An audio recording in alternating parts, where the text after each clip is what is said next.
Jai Hind, Jai Bharat, and welcome to Dev Talks. This is Aadi.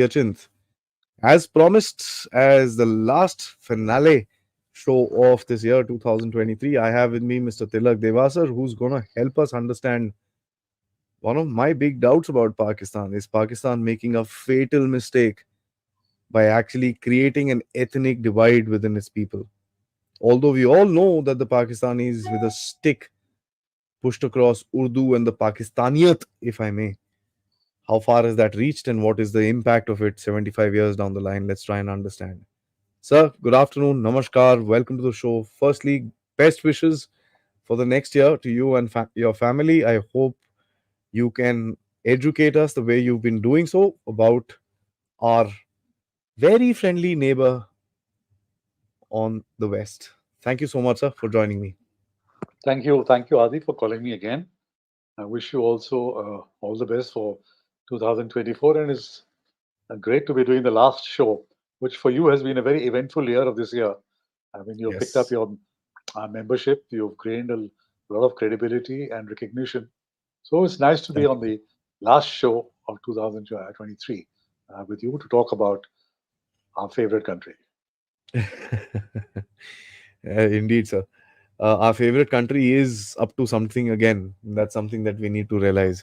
So let's talk about your favorite subject, which is the Pashtuns first, because there's a lot of conundrum which is happening in that area. Asim Munir, to my mind, went to the US asking for permission to launch an operation in that region to clear out, clean out. I thought the permission had been given, but couple of days after his trip, they're telling him to hold on. What happened here, sir? What changed? And is he actually going to go in without the US trying to do something? And of course, we will talk about the ISKP and all that post this, but let's get your opening thoughts. Yeah. So, while the Pashtuns are a favorite, so are the Baloch. I have two books. In fact, I wanted to tell you that this is my book on the Baloch. So, both, lest there be any, thing of favoritism. So, both the Pashtuns and the Baloch are very close to me. So, You see, on Asim Munir's trip to the US and operations in the Afghanistan, I don't have any information specific, but I can assess very clearly that I don't think Pakistan has the wherewithal to launch a full-fledged operation inside Pakistan in FATA and in Afghanistan. You see, because if you go into Afghanistan, entire FATA will go up in flames too. I don't think so. The US is in a position today to bankroll Pakistan like they did earlier when they were themselves in Afghanistan in the war on terror, or to provide them the kind of weaponry that they would be looking for. So therefore, I'm not surprised, that the US would have told them to hold on. And without the US drones, without the US taking out the leadership of the TTP, the Pakistan Army will not be able to, uh, except for putting their hand in the mouth of a tiger or releasing the bees from a beehive, they will not be able to achieve very much. So I'm not surprised. Also, let's not forget, the US is also involved in two other areas of operations. One is the Ukraine, and the other is Israel. They are stretched out not militarily, but certainly financially. They have expended large sums of money. They have also sent out a lot of weaponry to both these theaters. I'm sure they don't want to have another theater open up. And Afghanistan is something that they would like to, as an American think tank to put it, see from the rearview mirror. The further they get away from Afghanistan, the better it is. They have residual interest, which is CT. They have an interest in Pakistan in terms of the nuclear weapons and terrorism. But other than that, I don't think the US is really has the appetite to make a kind of commitment they have done in the past. I think Asim Munir, also one of the things for his visit to the US was also to sound out the US or to assess what their reaction would be in case elections were postponed. Because the army has been not been able to get their act together as far as the PTI is concerned. They thought that by splitting the PTI, having one leg in KPK led by Pervez Khatak and another in South Punjab by Jahangir Tareen, a lot of people would gravitate towards these two, and the PTI itself would gradually, get decimated. That has not happened. So now what they're doing is really strong arm measures. They have disqualified about 90% of the PTI leadership that had applied for tickets to contest the elections. So you're going to be having elections without the top echelons of the PTI actually participating. So the elections are really a farce, but they will now probably have to go through it because A, the Supreme Court has said the date is carved in stone. And second, if they mess around with it, let's not forget that the IMF agreement expires, this current temporary agreement, what's called the standby agreement, expires in March. Any new government will have to renegotiate another new agreement, 5-year agreement or a 3-year agreement with the IMF, for which they will require the US support. So if they try and mess out with the elections without taking the US on board, there's going to be massive problems for Pakistan because they will not be able to economically get ahead without another IMF tranche. So I think this he would have sounded the US out also on this, and obviously the US would have told him, sorry, you can't do this. You can't postpone the elections. So now he is resorting to political engineering. Maybe we can talk about that later in the program. But this, I think, was the US thing about Afghanistan and about the elections. So when we talk about the Afghanistan area, let's just focus on that for the next 5 minutes, and then we'll move on to the Baloch, and then we'll come into the politics of it. And politics, by the way, if I may just mention right here at the outset, is also getting very extremely polarized. And it's on ethnic lines, it's on religious lines, it's on, I mean, every line possible which is there as a fault line in Pakistan that's coming out. So that's very dangerous as well. But when you look at the Pashtun areas, what we can see is the ISKP. And there's enough and more data available in the open domain. As a matter of fact, there are a couple of articles written by a former spokesperson of the TTP in the Sunday Guardian. Ahsanullah Uh, Ahsan, yeah. yeah, and uh, some very insightful details if you would want to believe him. If I even take about 30-40% of what he said is correct, that means that the Pakistani army is controlling the ISKP. One, what is the significance of something like that? Two, would the Pakistani army, instead of going in themselves, use the ISKP to create havoc within Afghanistan or within the border regions and little into depth of Afghanistan? You see, that's a very fair point. One thing you must remember, since 2018, when the new TTP chief, Nurwali Masood, he took over, he laid down a policy guideline that civilians and civilian places were not to be targeted, that the TTP will target only the army, the paramilitary, and the police. So you will find over the last 3-4 years, the major casualties or the major TTP attacks have been against hard targets, against the police, and they have really damaged the army. There will be something Yeah. like 40 odd casualties per month during the last 9 months of the security forces. The ISKP, on the other hand, has been targeting civilian population. If you remember Mm. the big attack they carried out against a rally of the JUIF and in other places also in Pakistan and also in Afghanistan. Now, as the election season gets hot up, it starts heating up, and you have more political rallies. In case there is violence, you can be sure that it will not be the TTP, but it will be the ISKP. And this would be another ploy of the Pakistan army to use the violence against civilians and political rallies to try and derail the elections. So that's one part of it. The second part is that yes, the ISKP will be used by Pakistan to attack the Taliban or the TTP camps inside Afghanistan. But the TTP has of late been quite effective in operations against the ISKP. And that is one of the reasons why the ISKP has had to shift its operations into FATA. their core strength has now been shifting into Pakistan rather than in Afghanistan because of the TTP actions. Yeah. So Pakistan is getting it both ways. A, the TTP is getting strengthened because of they have a hinterland in Afghanistan, and the ISKP, which was their counter to the TTP, is getting hit by the Taliban inside Afghanistan. So, it is a conundrum for the Pakistan army that a group that they had propped up, hoping that this would be their counter to the TTP, is actually on the back foot.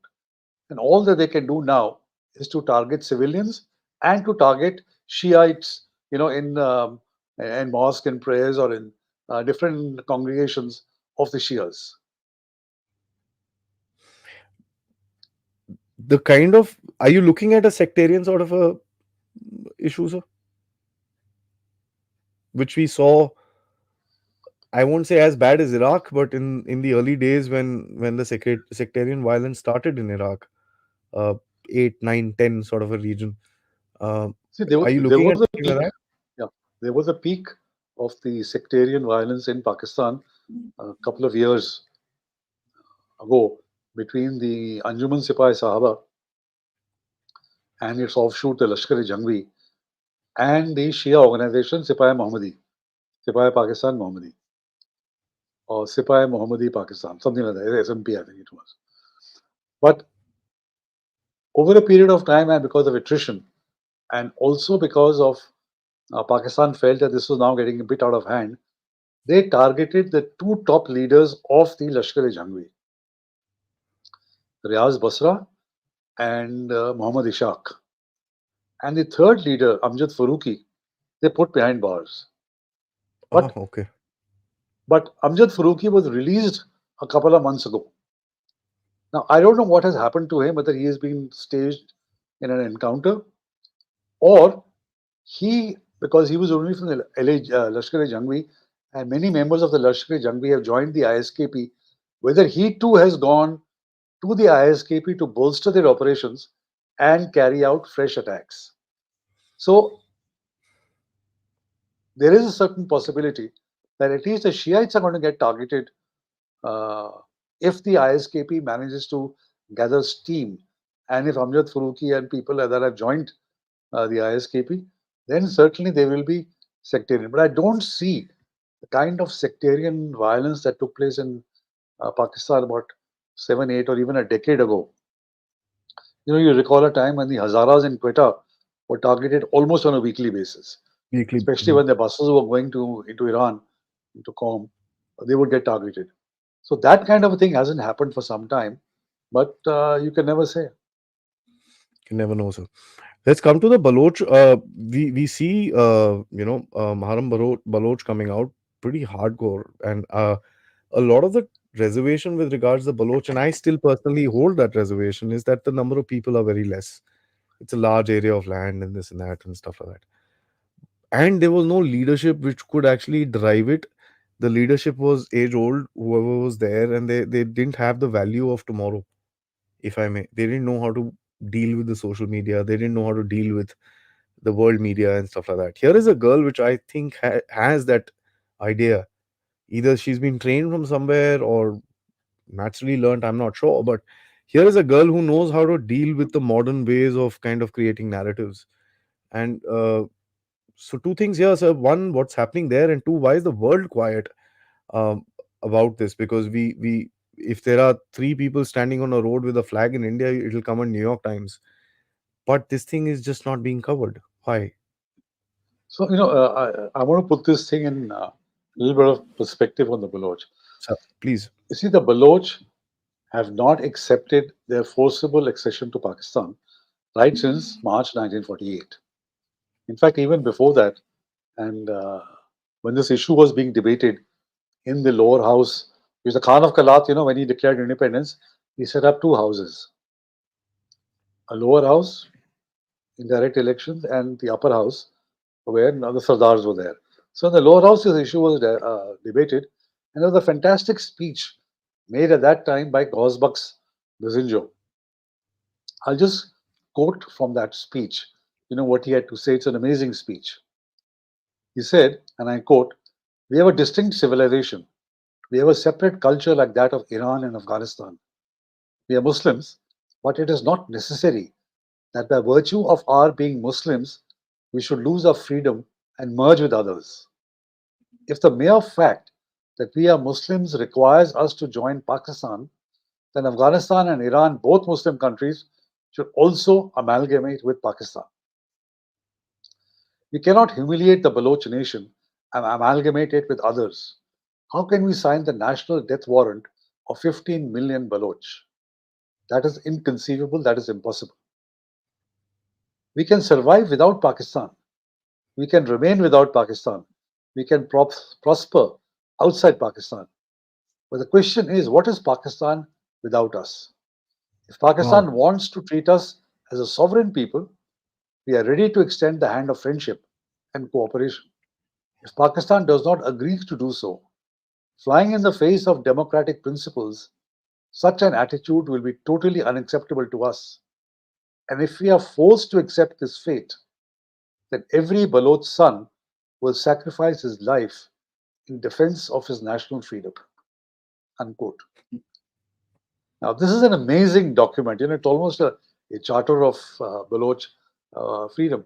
And this is what has happened. It's prophetic that now a situation has come when there is so much of alienation that people are just taking to and protesting whichever way they can.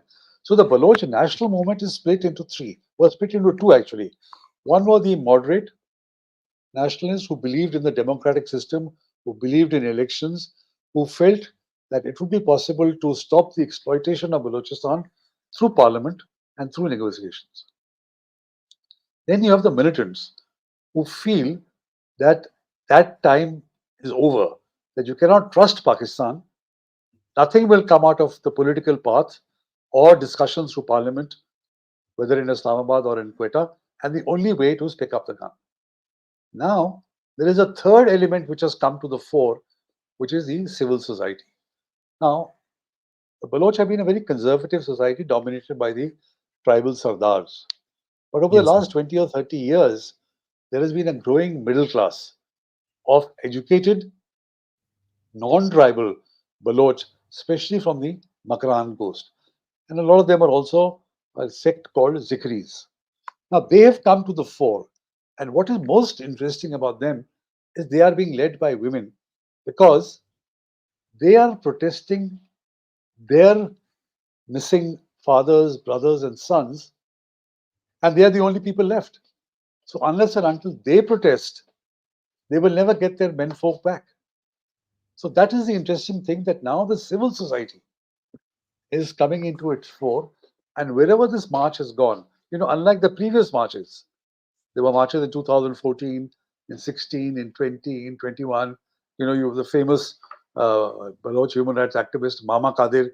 He had led those Ji. marches, but they did not, attract this kind of resonance or visibility or eyeballs that this one has done, primarily because it is led by young and very articulate Baloch women. And wherever they have gone throughout Balochistan, when they entered Punjab in Dera Ghazi Khan, there were a lot of Baloch in Dera Ghazi Khan, a lot of support for them. Even the Pashtuns, when they came into Dera Ismail Khan, the parents of Mansoor Pakhstun, who is the PTM leader who's behind bars at the moment, they came, they welcomed, and they presented a Mazari cap to Mehrang Baloch and gave her a shawl. And this kind of unity between the Pashtuns and the Baloch would be an absolute nightmare for the Pakistani state. Pakistan. And that's why they weren't allowed to enter Islamabad. They were water cannons in the freezing winter was aimed at them, and they were beaten, put behind bars. They were threatened to be put on buses and taken back to Quetta till the court intervened. So this civil society movement has now come up, and I won't say it's come to the fore, but it's certainly a very important element in the Baloch overall struggle. You see, now all the three, whether it's the insurgents, whether it's the nationalists, or now the civil society movement, all believe that the Baloch identity is being decimated, is being eroded because of the exploitative policies of Punjab, and they are going to become a minority in their own province. So unless and until something is done now, they are going to lose their ancient identity of their I land. didn't. Schnak, yeah. Hmm. So this is what Pakistan, the army has not realized, that these were the groups of people who they are now alienating. Because you see the various videos that are there on social media, the hopelessness, the despair, the sense that we have come to Islamabad where all decisions are taken, and if here we cannot be assisted, if we can't get information about our loved ones, see, look at the agony. A young woman, she says, I don't know whether I'm a widow or I'm married. They don't get closure. How do they live their lives for the rest of their lives, not knowing if where the loved one is, whether he's dead or whether he's alive? And they're asking, please give us information. If he's alive, tell us that he's behind bars. If he's dead, tell us and fix responsibility and give us justice. Now, of course, comparisons are not don't work all the time. But if you look what happened in the then East Pakistan to the Bengalis, they had a similar kind of brutal suppression when they started protesting about their rights. When Mujibur Rahman first formulated his 4 points, they was treated as he's a traitor. What is he trying to? And all he was asking was for provincial autonomy and better utilization of their own resources in East Pakistan. He won the elections, he had a majority, but he wasn't allowed to take over. Brutal crackdown, and gradually it led to the creation of Bangladesh. Now, of course, East Pakistan was different. They had a critical mass of population, very homogeneous, common leadership, so many different things. But the way they're treating these unarmed, peaceful protesters who have very genuine and legitimate issues. I mean, if you ask an army guy, what happens if your father and son were kidnapped and you didn't hear about them for 14 years? How would you react? What would you be doing? Won't you be on the streets yourself? And if somebody then tries to hit you a danda or throw a water cannon at you, I mean, I'm surprised these people still haven't picked up the gun. You know, so Even, I Pakistan is mean, really going about it yeah, the wrong way. I'm going to switch back to the Pashtuns because why am I doing this? Is because I want, and the whole thing is the ethnic conundrum of Pakistan. I'm trying to kind of try and see whether how close these two situations are. When we see this situation as well, Mansoor Pashtun was picked up. What's happening there, no one knows. And the big hug that was given by the Pashtuns to this Baloch representative, the Baloch lady that was there. Now that is very, and this was a public hug. Yes. It does not happen in Pakistan. How? What is the message that they're trying to send? And Mansoor Pashtun, how do you see this similar tactic as Balochistan being used, picked up, disappeared? We will see what needs to be done. Yes. So far, the Pashtuns have not suffered the similar kind of the intensity of the enforced disappearances and killings that the Baloch have had over the last over a decade. The first person who went missing was who? Was the brother of Akhtar Bengal and the son of Ataullah Bengal, Asadullah Bengal. He was picked up somewhere in the 80s and he was shot, killed in an encounter, and his body was not even given back. And his old father, kept pleading, at least let me bury my son. They didn't, and he was buried somewhere in Sindh. Today, nobody even knows where the grave is. That was the first missing person, and they did it to the Sardar. Bloody The hell. Pashtuns are now facing the similar kind of thing, and they also realize that we are in the same boat. Look at the way Ali Wazir was picked up and thrown in jail for 2 years. Where Mansoor Pashtun, anytime he tries to go to Balochistan or go to Quetta to express sympathy, he's picked up and put behind bars. Yeah. Or whenever they try and protest, and there's a total media blackout. Thanks to social media, even both the Baloch and the Pashtuns are able to generate attention because of social media. Because the Balochistan also has another factor, which is the Chinese, right? And how far will the Chinese tolerate this kind of nonsense happening in their area? I'd call it nonsense when I look at it from the Chinese perspective. But when we look at it from any other perspective, it completely makes sense. So how would you see the Chinese reaction to it? One of the things that we see is that in a couple of months ago, when the CPEC 10-year anniversary was there, one of their junior leaders had come and he openly in a press conference, actually, I think Bilawal was standing there. He took off his trousers and said, "Get your act together, yaar. What's wrong with you?" And I'm Well, paraphrasing here, but that's what was said to him. so before I come, I missed one part of your question, last question, So, which is why it is the Baloch are not getting international sort of recognition. As a matter of fact, I was having a look at uh, what kind of resonance internationally, and you'll be surprised that it is getting international resonance. Um, this Greta Thunberg, for example, she tweeted her support for whatever it's worth that all climate justice activists are supporting this. There's a British MP who has introduced an early day motion in the British yeah. Parliament. Mohammed Hanif, the British American and author of that famous case of exploding mangoes, he's returned his Sitara Imtiaz and in protest against the way the Baloch are being treated.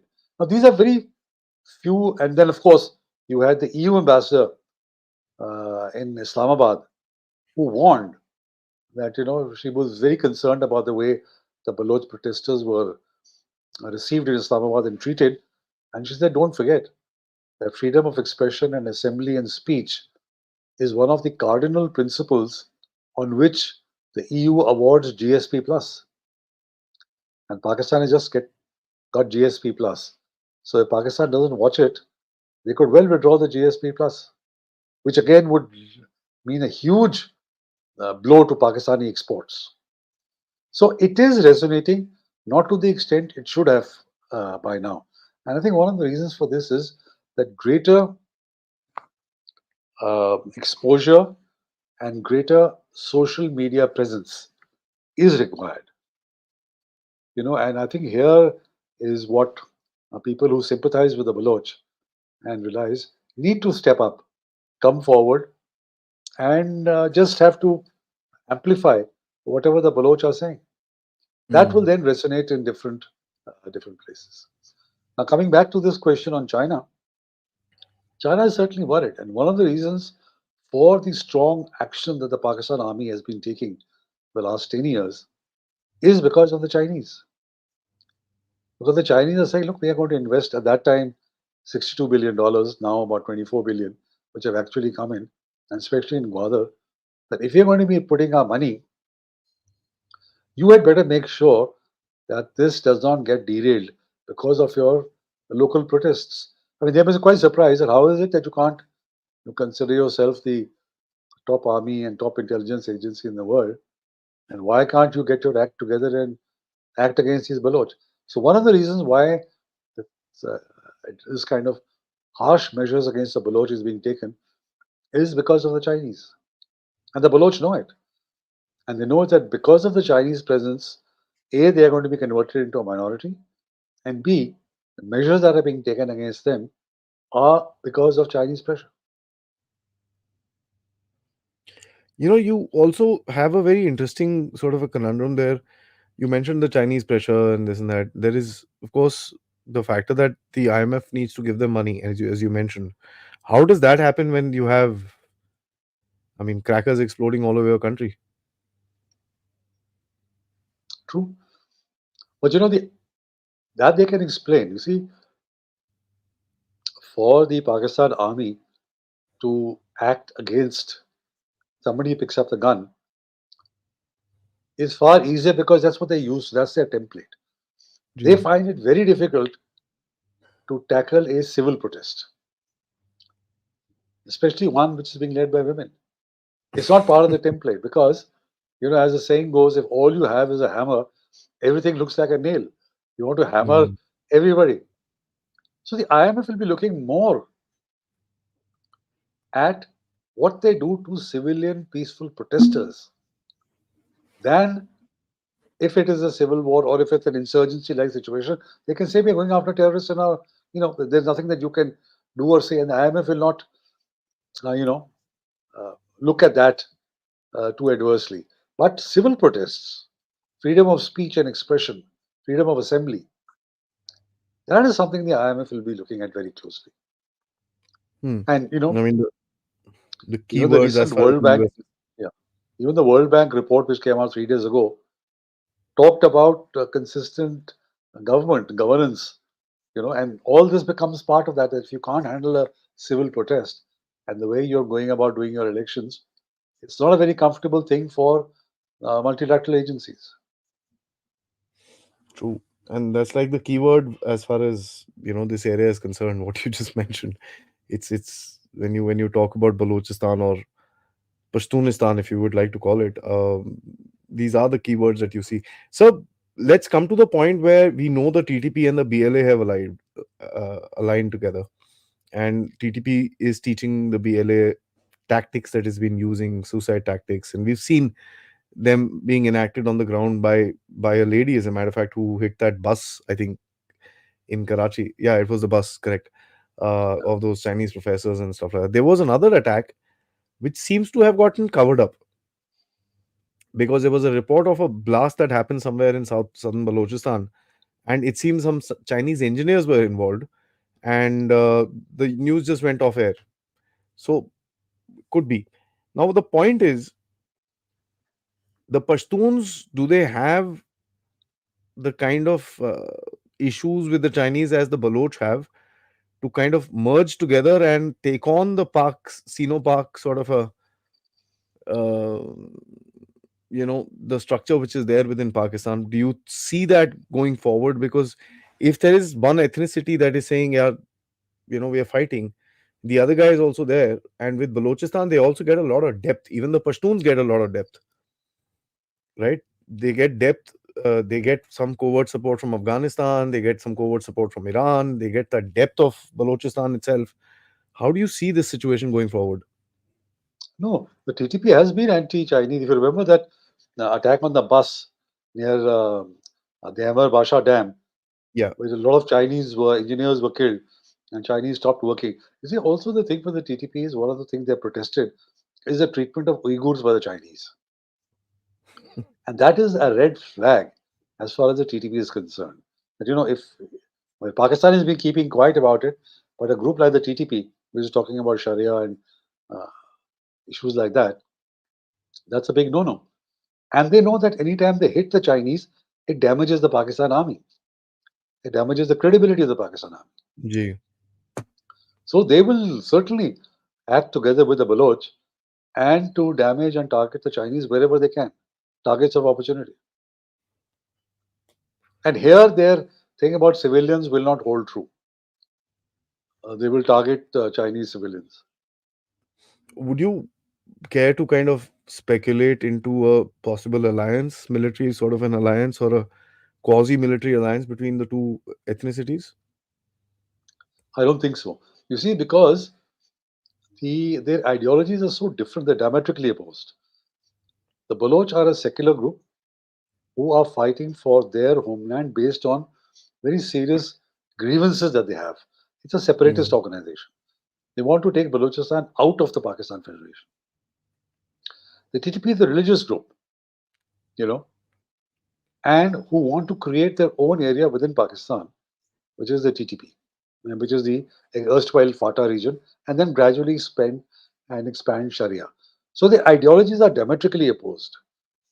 They are cooperating, to the best of my information and assessment, because they have a common enemy, right, which is the Pakistan army. They can cooperate on that tactically without getting into any kind of alliance or military or quasi-military or whatever you say. They will certainly cooperate tactically. The Baloch are apparently getting weapons from the TTP and from Afghanistan. The TTP get depth, as you mentioned, and space. That's why they have set up a chapter in Balochistan, in Mahran and Kalat. They have now a shadow province of Balochistan in the non-Pashtun areas. They have one in the Pashtun areas in Zob, but they now have one in the non-Pashtun areas in Kalat and Makran. So it's a tactical, purely tactical of convenience.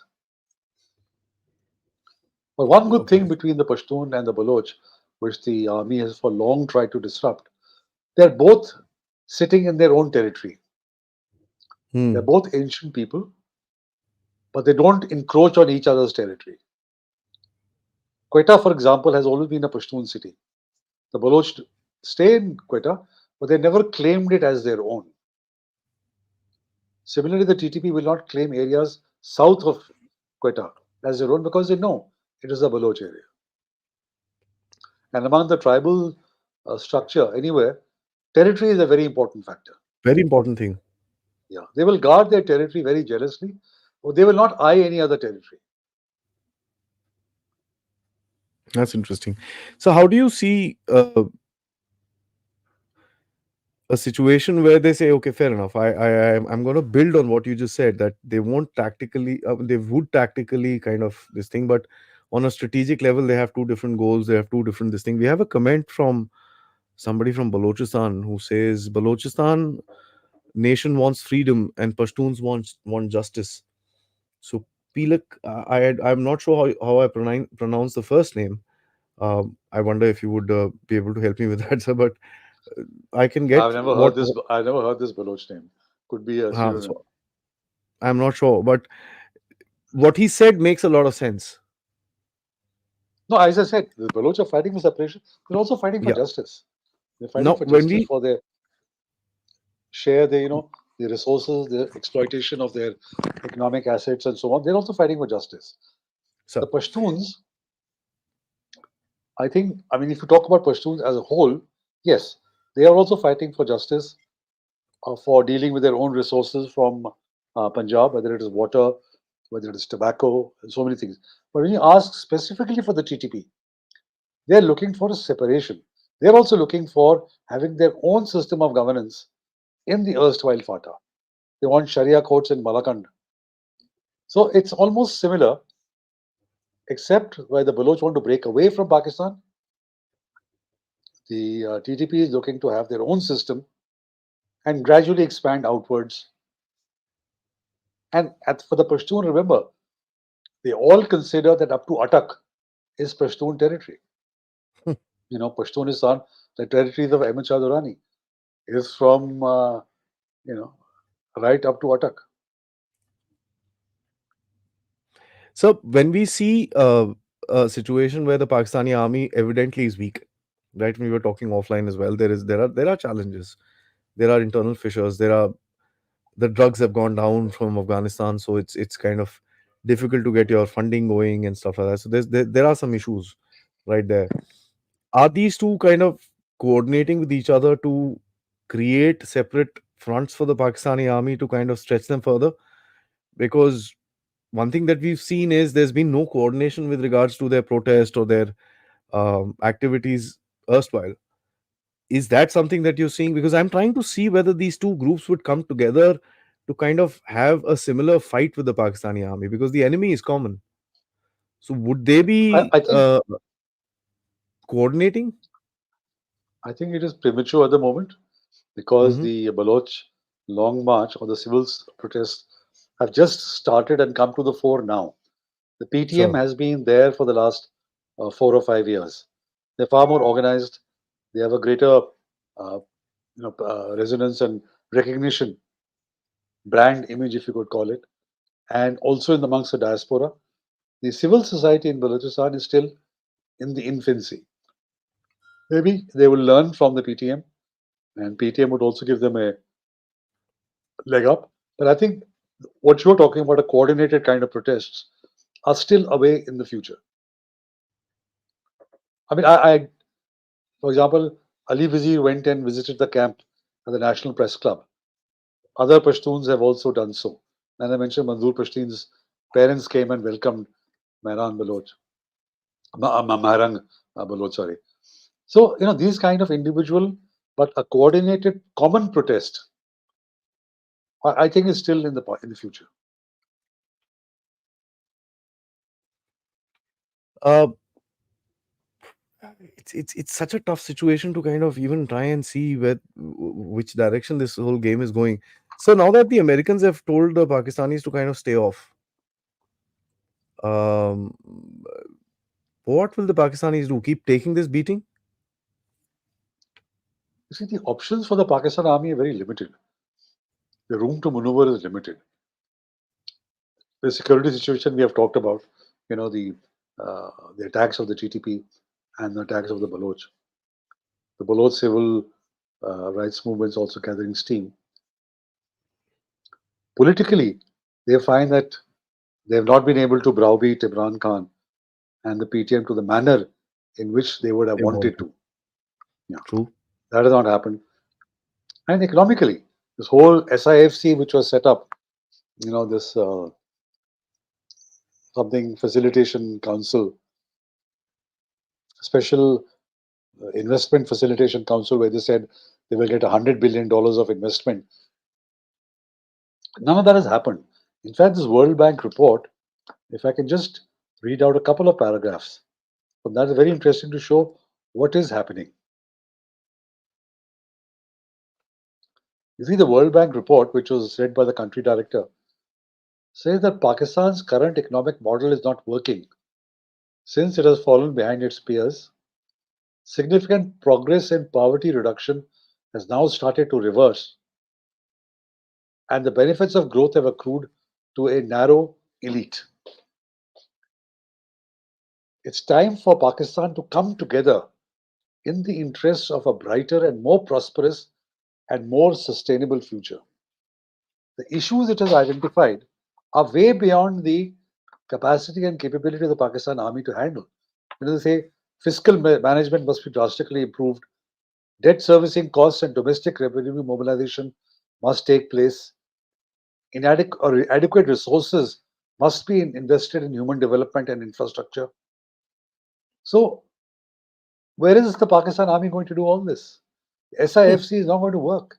So, the economic challenges for Pakistan are so severe, and the looming, they need the next tranche, first of all, from the IMF for this SPA, and they need to get into another agreement. Because without another agreement with the IMF, China, Saudi Arabia, UAE are not going to lend anymore. So Pakistan could be very nearly faced, like it did in the past, a default-like situation. I'm not saying default will happen, but they'll be teetering on the brink of a default. So the army is stretched economically, it is stretched politically, it is stretched on the security front. Then they've taken on this problem of the Afghan refugees, trying to push out 1.7 million undocumented Afghan refugees and could well be followed by another 2 million, even those who are registered, because they feel that this is the best way to bring pressure on the Taliban to take action against the TTP. As I mentioned, I think in our last program, uh, the former ISI chief Asad Durrani wrote in an article, when was the last time the Afghans relented under pressure? Yeah, it's what. You know, you can't you can't pressurize the Taliban. The Taliban, and in fact, what the Taliban have done, very smart. There have been proposals for some time now for Afghanistan to build dams on the Kabul River. Gee. So they're now going ahead with that, and with assistance from the World Bank and assistance from India. The Kabul River, Pakistan has factored into as its river, and that all the water resources of the Kabul River belong to Pakistan. So the Kabul River brings in about 17.5 million acre feet of water into the Indus at a time when the Indus itself is running low. So this enables Punjab to get an additional crop. Now, if Pakistan, Afghanistan were to build 2 or 3 dams and save about 4 to 5 million acre feet of water, Pakistan's agriculture in Punjab would go for a toss. Mm, The prosperity will go for a toss. So the Afghans are saying, fine, tum ye sab kar lo. This is what we are going to do. And there is no life or agriculture without water. water. So Pakistan doesn't realize that they may just have bitten off more than they can chew by taking a panga with the Taliban. The problem is, I guess, the Pakistanis are thinking that they would be like Indians. Yeah, theek hai, we will take a hard stand, but we don't want to cut off the water. It'll just create a humanitarian crisis. I don't think the Taliban cares about all that stuff. You wanna No, do because the this? Taliban say that, this is our water. I mean, see, Pakistan have a point. The river Kabul, it has a major tributary. Chitral River Hmm. rises in Pakistan, flows into Afghanistan, and becomes the Kunar River. The Kunar River Kunal, yeah. joins Kabul, and the Kabul again flows back into Pakistan. So it's a very complex issue. Hmm. But Taliban is saying surely we are allowed to enjoy water of the Kabul River too, both for drinking and for agriculture. How can you stop? And there's no treaty. There is no Yeah. treaty between Afghanistan and Pakistan on water sharing. India, Pakistan at least has a treaty, and we have very carefully kept to the terms of the Indus Water Treaty, even though it is not beneficial to us. And it is Hmm. far more beneficial to Pakistan. But we have kept to the treaty. Taliban is saying you don't have a treaty. We're going to do what we want. So My last Pakistan is question. going to run into serious problem. When you Sure. finish, I want to put one thing on the table for you. You see, we talk about Please. Baloch, we talk about Pashtuns, we talk about the Sindhis. We've never talked about Punjabis. You see, everybody I looks at I was Punjabis. coming to actually that's exactly what I wanted to ask you Okay, is go that ahead, go ahead, how go ahead. because you got these two guys who are kind of occupying the Pakistani army, if I may. Pakistani army consists of these two guys as well. How does the Punjabi sitting in Lahore and Islamabad look at all this stuff? For him, is it an irritant? Is it a case of worry? Or is it a case where he says, just like when Bangladesh separated Durfitemu? No, you see, the Punjabi can't say that because the mineral wealth of Balochistan, there's a very famous Baloch saying that a Baloch child, when he's born, is born barefoot. But when he grows up, every step that he takes is on gold. It is just indicative of the mineral wealth of Of Balochistan. Balochistan. Hmm. Likewise, the water resources of NWF of Khyber Pakhtunkhwa, their tobacco revenue, the industries that they have. Punjab cannot do without, and what about Karachi, and Sindh. So Punjab can't do without that. So it is a worrying thing. But I was coming to a different point about Punjab. So please. Very interesting. It's counterintuitive. A lot of people have started, Punjabi writers have made the point that in taking on a Pakistani identity, Punjab has lost its own provincial identity. There is no Punjabi provincial identity. You talk about Pashtuns, you talk about Baloch, you talk about Sindhi. You say, hey, what about us? We become Pakistanis. Everybody else thinks that we are greater Pakistan. But we have lost our provincial identity, especially in terms of language. So this has been articulated by a series of Punjabi writers. And the first one who did it was a politician, Hanif Rameh, who wrote a series of articles called Punjab Ka Muqaddama. Hmm. That who is fighting the case of Punjab? You see, literacy in Punjab is measured either by Urdu or in English, not Punjabi. And Punjabi is looked down upon even Yeah. by Punjabis and by the Punjabi children. So there is now a revival of the Punjabi movement language, that it is one of the great languages of the world. And why is it not being given its own important and due that it deserves? Gee. So it is very, very interesting. So therefore you had this film like Maula Jat, this Punjabi macho guy, which was a super hit and continues to be super hit. There have been so many makes and remakes of Maula Jat. That's the Punjabi sort of coming into his own. And that, as somebody else said, wrote that in the effort to walk like a swan, the crow forgot its own gait. The swan was Pakistan, the crow is Punjabi. That you've lost Punjabi, you've lost your Yeah. sakafat, you've Hmm. lost your culture, and you've adopted Urdu, which is not your language anyway. So there is that interesting phenomena in Punjab. And of course, Not all of Punjab speaks Punjabi. There is a Yeah, significant southern Punjab which speaks Seraiki. And there is a movement to create a separate Seraiki province, either province. like the old princely state of Bahawalpur or South Punjab, including Multaj division, Rahim Yar Khan, and Bahawal Nagar. There is that movement also. So it's interesting that Punjab also is not that dominating province. It has problems of its own, interesting problems That's of its That's the funniest thing I've ever heard. So let me say this: a own. That's Punjabi true. army, a Punjabi this thing is feeling left out today. Fair enough. I think we should stoke that. That is the biggest fault line of Pakistan. We should stoke that. Yeah, yeah, you Punjabi thing. You know, So one this of is my good. books, next books, is going to be on Punjab. We should, sir. You must. I must say, and I mean, it'll be a pleasure, kind of learning about it. Sir, I'm going to ask you one more because you kind of, instilled a question in me, and there is a comment. I'm going to take this offline. Normally, I don't put in comments in the middle. But your conversation is so interesting right now, and the kind of comments, how people are reacting right now. By the way, we've got close to 2,100 people watching us right now, sir. Uh, Say so a big hello to all of them. Big hello to all of them. Yeah. Samrat Ashok Patliputra Bihar says Bangladesh was far more significant. There's a counter to your argument that Punjab needs the rest of the place. Was a far more significant resource of revenue for Pakistan than Balochistan could ever become.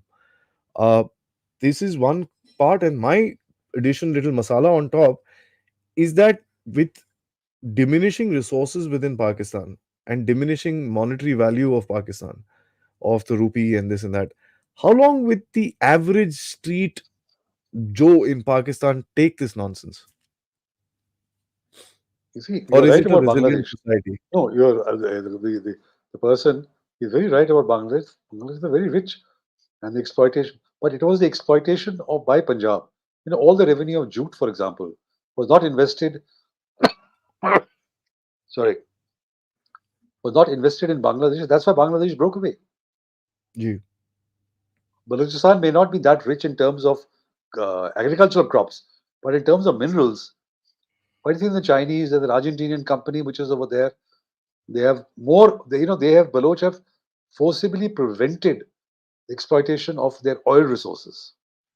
Gas, Pakistan went in the 50s and have almost finished the gas resources Emptied it in out. the Bukti Mm. area.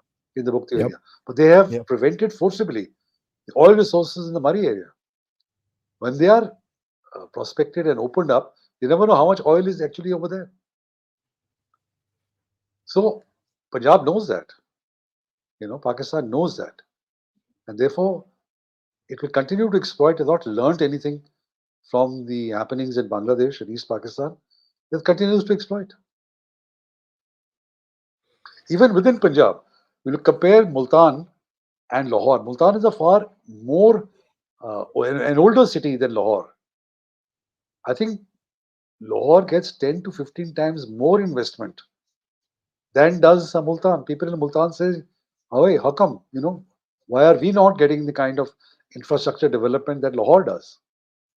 And it is so short-sighted because Lahore is being developed, so all the poor all over Punjab going to Lahore put a further burden on the resources and on the infrastructure. So then you need to Mm. build more. If they develop the hinterland of Lahore and other neighboring cities, the population would not go into Lahore. But because it has been the Sharif's bastion, they've always favored development in Lahore. And what about the people, sir? The The people of Pakistan. I mean, they've been going through this nonsense for the Yeah, past year and a half. but I have found that there is a tremendous amount of resilience amongst the people of Pakistan. Apart Agreed. from what government does, the informal networks, the Biradari networks in the rural areas, especially people looking after who are on their lands, zakat. That is the kind of thing which is sustaining the people by and large. Otherwise, people would have been on the streets and protesting violently. Streets. Yeah. If your Yeah. children is hungry, he's sleeping hungry. They don't have education. There's no electricity. You can't afford to buy fuel for your motorcycle. But it is these informal networks, money coming from abroad through Hawala and things like that, that is keeping some amount of stability in Pakistan. But as you saw when the Atta riots took place and so many people were killed in the stampedes, or Yeah, trying to grab a bag of atta. So systems are breaking down, and as the economic crisis deepens, there's going to be more and more of that. true. This was absolutely, I mean, amazing as an explainer, sir. Let me just compliment you on that. And I'm not surprised that Thank you. you've actually brought about this entire thing. Guys, like this video in numbers. We got about what 817 likes. I think we can do more than that. So please like this video in numbers. It's the last show of the year. So I think 1 like per person to banta hai. ठीक है, 2000 likes to minimum चाहिए. So please like this video in numbers, subscribe to the channel if you haven't, guys. Spread the word. We've crossed 133,000 subscribers. That's 3,000 more than what we decided to actually cross on the 31st of December. So thanks all for your help. You can contribute towards the DevTalks efforts using the QR code up there, or you can use PayPal, which is there in the description. And most importantly, you can also send in super stickers or super chats right here. Let's take the first one. JBJP. Thanks so much, brother. He says Balochistan is 3% of Pakistani population, but 40% of the area of Pakistan. This is when we were discussing the resources, sir. Yeah, that's true. Yeah. That's true. There's no doubt about that. The total population of Balochistan is about 12 million, of which half of it, or even more than 45, 48% would be with Pashtun in north. You see, it's very interesting. A slight digression. Sure. North of Balochistan is Pashtun. And the British had done this deliberately. You see, when after the Treaty of Gandamak, they got a lot of areas in North Kalat, which was then part of the Amir of Afghanistan's areas. They kept it, they didn't merge it with the settled areas of then NWFP. Hmm. They kept it as a separate commissioner's province called British Balochistan. So today, a lot of people get confused. How come Quetta is a Pashtun city? And why is the whole area and population of Balochistan is 12 million or 14 million? Actually, the north of it is all Pashtun. And this is the sleight of hand which the British did, and Pakistan has continued with it. They didn't keep Kalat only as Balochistan, but they put these Pashtun areas also as part of Balochistan. Average middle class gamer AMCG. Thank you so much. He says, "Sir, I want to play devil's advocate. Question: Why should India care about Baloch Pashtuns instead of Hindus in Pakistan?"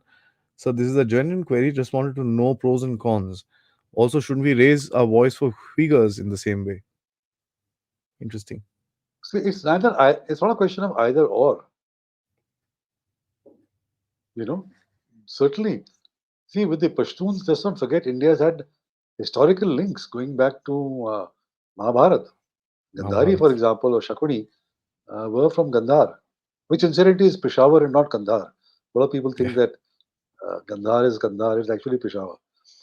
So we've had civilization links. Look at Ashoka's empires stretched over here, the monuments, Buddhist monuments in this area, Chandragupta Maurya, and the reverse traffic also. So many Pashtun dynasties ruled from Delhi. You know, Yeah. the Khiljis, the Lodhis, the Suris. So we've had links, and even now there's a lot of goodwill for India among the Pashtuns. I don't see why we should give that up. Similarly for the Baloch. At one time, the Khan of Kalat wanted to accede to India and even sent an emissary for acceding to India. Now, that's a different story altogether. So, we should certainly be concerned about our neighbors, whatever is happening. Mayank Tripathi, and this is something I'm not aware of, sir. I know about this, but not that clearly. I'd request your comments. Uh, Pakhtuns are descendants of the Pakhta clan, which is okay, which migrated west post the Battle of the Ten Kings. You see, the Pashtun origins, as I mentioned in my Pashtun book, is highly contested between historians. Some people That's right. even claim they are one of the lost tribes of Israel. Israel.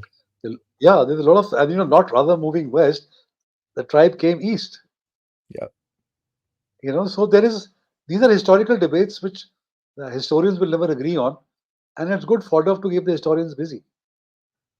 But the Pashtuns themselves claim descent from one single ancestor Abdul Qais Rashid, who went to Mecca during the lifetime of the Prophet and was converted by him and came back and spread.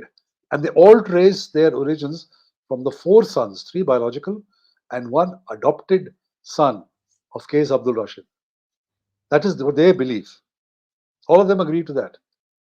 And all the tribes, sub tribes, and hundreds of them all get their origins from these four, three biological and one adopted. Seven, he says, why the Baloch or Pakhtuns are not taking the route of violence? Who's stopping them? Are they given orders from someone? Is it China, US, or India? Well, the Baloch are also using violence, so are the They Pashtuns, started. TTP, Yeah. the BLA. So they are. I mean, you see, in any Harik Mashre, every society, there are different people. Some people believe violence is the way forward. Some people believe the political participation in the politics, in parliament, in elections, that's the way forward. Others are civil society activists. That they can pressurize the government on specific issues, like the present Long March is on the issue of enforced disappearances and extrajudicial killings. So there are different models, which in different each society there are different kinds of people. Adinath Saab, he says, Asa, recently Muharram was celebrated in Kashmir. Was this a message to Shia dominated POK and Gilgit? It's not dominated anymore. It's not really a message to anybody. It's just that for the first time after many years, the Shias were allowed to take out the Muharram procession. It just shows peace, Freedom and and they felt peace. confident enough that they will not be attacked.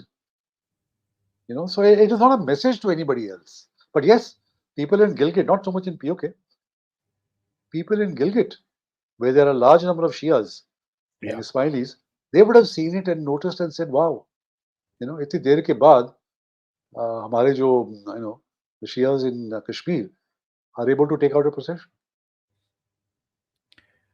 AMCG, once again, thanks so much. He says, only Pakistani Punjabi will kill the golden egg laying goose. Example, Bangladesh for jute, Baloch for minerals, Gilgit Balti for electricity. This is nothing new, sir. Happy New Year, by the way. So yeah, that's the Punjabi. Unfortunately, the fleeting, Punjabi in fleeting statement. Pakistan has got a reputation of being colonizers, being exploiters. But at the same time, as I gave you a counterpoint also, counterintuitive, how the at least the right thinking Punjabi, he feels that he has lost his identity in a larger Pakistani identity. But yes, the reputation that a Punjabi enjoys in Pakistan is very different to the reputation that a Punjabi enjoys in India. Yep. Shubham Agrawal, thank you so much. He says, how they get Gwadar? Markan, Kalat, Markan and Kalat, are they different? Makran and Kalat. You see, these are all Makran. part of the territory of the Khan of Kalat. Hmm. Uh, you know, when Kalat declared independence after the death of Nader Shah Afsar, the Persian, um, Kalat declared independence. Nasir Khan, I think, was the Baloch Sardar. He declared independence of these areas stretching right from the coast, from Makran, Laspela, Turbat, Kharan, and right up to uh, you know Dera Ghazi Khan and Jacobabad in Sindh. All this was Kalat. In fact, Zardari was originally a Baloch, settled in Sindh because that was part of the Baloch areas in Sindh. Likewise, in uh, Dera Ismail Khan, they claimed Dera Ghazi Khan, which are in Punjab, and Dera Ismail Khan, of course, in KPK. But these KPK. areas are all, at one time, Baloch spread all over. Dr. Prashant Kamaji, thank you so much for your contribution. He says, what you sow, so shall you reap. Hard lessons for Pakistan. I don't think so. Pakistan has learned the lesson yet. I mean, if they had, would they do that in Bangladesh? And what they did in Bangladesh, they're repeating in Balochistan and now among the Pashtuns. So I think it's difficult. I don't know, for something in the psyche that they don't learn the lesson. So when you say a word, it normally refers to something, right? When you say Pakistan, it actually refers to everything going wrong. So I'm gonna, from this discussion, one thing that we can learn is when everything just gets screwed up, you just say Pakistan happened. And No, that's a term we can come Pakistanized. up with. You have been Pakistanized. Pakistanized. So that's a term that we're gonna start as part of Dev Talks, You see, guys. it's Next time it's could not. I mean, to be fair and honest, it yeah, is not that people in Pakistan don't realize the problems. They also have some very bright thinkers and people are very frustrated that whatever prescriptions they are providing are not listened to by the army. You see, because the army has a very limited attention span. It's chief to chief. मेरे tenure में, so likewise the politicians. Nobody is looking at long-term development. You see, otherwise, develop. an issue like water. You see the water crisis. I can see it sitting in India. I can see Pakistan is facing a huge water crisis in the next couple of years down the road. And Pakistani scholars have written about it. Pakistani think tanks have written about it. In fact, the chairman of IRSA a couple of years ago said, forget everything else. The entire public sector development program, at least 20% of that, if not more, should be diverted towards our water resources for the next 10 years. But no takers. It does not get implemented into policy. You see, the army have got their bottled water plants. They're not concerned. Whenever they get land in the desert, Cholistan, they pull out a canal from the local river and they water their land. So उनको फर्क नहीं पड़ता. So and they are the decision makers. You're right, sir. Some of the most inspiring papers about the water situation within the region, not just Pakistan, has been written by Pakistanis. And you can find them on the Wilson Center. You can find them on, as a matter of fact, ORF. There are multiple places where these things have been mentioned there, and some of the most I have a insightful whole writing is, chapter in my first book. I have a whole chapter on water. As part of my sir. REAP analysis, water, education, economy, and population. So I have a complete chapter. The first thing is water. Because as I mentioned, there is no life without water. You can Sir, have nuclear weapons, you can have China, you can have whatever. पानी नहीं होगा तो क्या करोगे? weapon फोड़ेंगे नीचे से पानी निकालेंगे, sir. Uh, Venki Saab, he says, ask Tilak Devasher sir, Pranam. The glue that binds three ominous factions of Pakistan, ideology, civil military divide, and feudal mindset together is India hate, in quotes. Has it dried up, drying up fast? Your thoughts? See, it's no doubt true. The what's called the Nazariya of Pakistan, the ideology of Pakistan. The central issue of that is what? Kashmir and hatred for India. India. But today, if you look at various YouTube, on the YouTube or Pakistani YouTube channels, there has been such a sea change in the last 1 year. You find so many people saying, we need to have good relations with India, we need to trade with India. There is so much of praise for Prime Minister Modi. And some people say, please give us Prime Minister Modi and take Kashmir, whatever, but give it. There is a now realization sinking in that they have messed up big time and that hatred for India no longer works. At one time, it was the glue, you're very right. The slogan used to be, Hindustan ka jo yaar hai, gaddar hai. Gaddar hai. Today, yeah. Today, that slogan is no longer, does not have that kind of resonance. Yeah. People are saying, yeah, wo to Chandrama pe pahunch gaye. They've reached the moon. Kar kya rahe ho? And somebody said, aren't we on the moon already? Yeah. There's no light on the moon, we have no electricity. There's no water on the moon, we have no water. The regular YouTube channels are pretty useless because they keep touting the same narrative. But those street interviews I watch, and Yeah. those guys are brilliant, I must say. And some of the podcasts also. Yeah. Some of the podcasters, they also realize this, yeah, that we've missed the bus, the train, this is gone. And if we don't get our act together, this religion by itself is not going to sustain you. Gee. Last few, sir. Batraji says, Tilak sir, when will Baloch movement reach a critical mass? Or will it ever reach a critical mass? See, it depends on, like with the Pashtuns, same thing. It depends on the actions that the Pakistan army takes or does not take. If it aggravates, it is totally likely to aggravate the situation. Feel like what they were doing in this peaceful long march. throwing water cannons, beating them, putting them in a bus. If you have incidents like this, it will inflame more and more people. So a lot will depend. As of now, the starting point is the Baloch are not a critical mass because of the small scattered population. Hmm. Even their two major cities, Khuzdar or Kalat or even Quetta, 4-5 lakhs. You know, I'm not sure about Quetta, but certainly Khuzdar is, or sorry, Turbat, which is the second largest city. So they're not a critical mass in that sense. But you can have events which are such that will inflame passions. The brutality of what is such to inflame passions to such an extent that they become a critical mass. And if you do that with the Pashtuns are a critical mass. And if you don't get your act together, then you have Pashtuns on both sides of the border. Yep. And you have a fault line of the Durand line which the Taliban don't accept, and You have a neither does the fault line. TTP. You have a fault line with a big bomb in the middle. Yeah, yeah. So I can't say Uh, when it'll reach critical mass, but a lot will depend on how the Pakistan Army plays it. so just two comments for you, sir. One, Filak. Filak. I think that's how you'll pronounce it. I'm not sure. I'm sorry if I'm mucking up your name.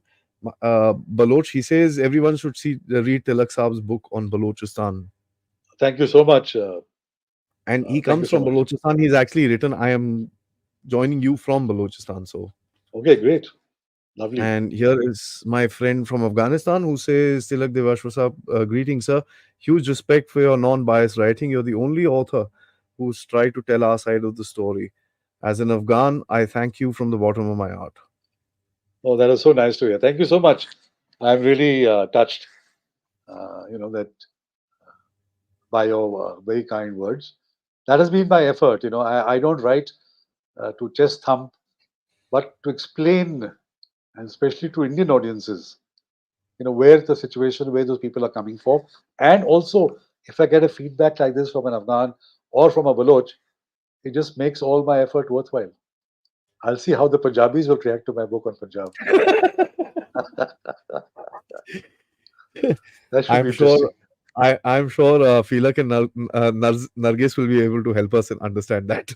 So, guys, you guys know my email address is there in the description. Send us your email, especially both of you and whoever else watches us from Balochistan or from Pakistan. Send us your feedback. Let's see what you guys have to say. Keep it civil. We are ready to listen, but keep it civil, okay? That's the simple thing. Sir, thank you so much for joining me for the last show of the year on Dev Talks. I'm proud to have you on the channel, and I'm sure the learning from you will continue because I'm going to look forward for that book in Punjabis. I think that's going to be a breaker with regards to what the Punjabis have to say in their on their own self. And to all the audience, I wish you all with your families, with your friends, a great happy new year. Let's please, be safe, stay safe, make sure our country grows the way it is growing. And Jai Hind and Jai Bharat. Thank you, Adi. Thank you so much for having me on the last show of 23. Wish you and all your viewers and your subscribers a happy, healthy, and safe 2024, and hope it's a better year for everyone than what 2023 was. All the best. Thank Thank you once again. you. Jai Hind.